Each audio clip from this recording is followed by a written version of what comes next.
எல்லாவற்றுக்கும் ஒரு காலம் உண்டு.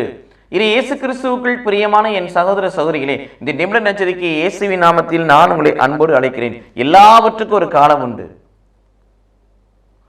உலகத்தில் நடக்கக்கூடிய ஒவ்வொரு நிகழ்ச்சிக்கும் ஒரு காலம் இருக்கு.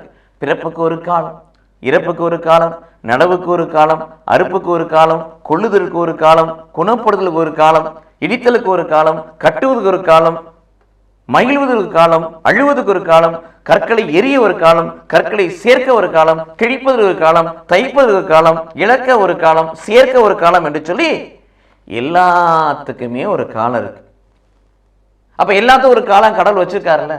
இப்ப இது வழியா கடவுளுக்கு என்ன சொல்றாருனாக்கா, எத்தனையோ தேவைகளை, மன்றாட்டுகளை, விண்ணப்பங்களை நாம் எடுத்துக்கொண்டே இருக்கிறோம். கடவுள் கொடுக்கவில்லை என்ற ஆதங்கம், ஒரு மன கசப்பு, சஞ்சலம் மனசுக்குள்ள இருந்து கொண்டே இருக்கு. கவலைப்படாதீங்க. எல்லாவற்றுக்கும் ஒரு காலம் இருப்பது போல உங்கள் தேவைகளை சந்திப்பதற்கும் கடவுள் ஒரு காலத்தை வைத்திருக்கிறார் என்ற உண்மையைத்தான் இங்கே சொல்லுகிறார்.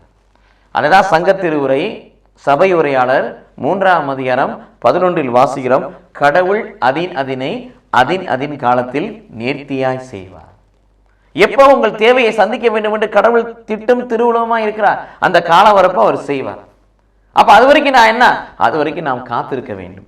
1 பேதுரு 5ஆம் அதிகாரம் 6, 7 வாசிப்பது போல ஏற்ற காலத்தில் அவர் வந்து உயர்த்தும்படி அவருடைய பலத்த கரங்களுக்குள் அடங்கியிருங்கள். காத்திருப்போம்.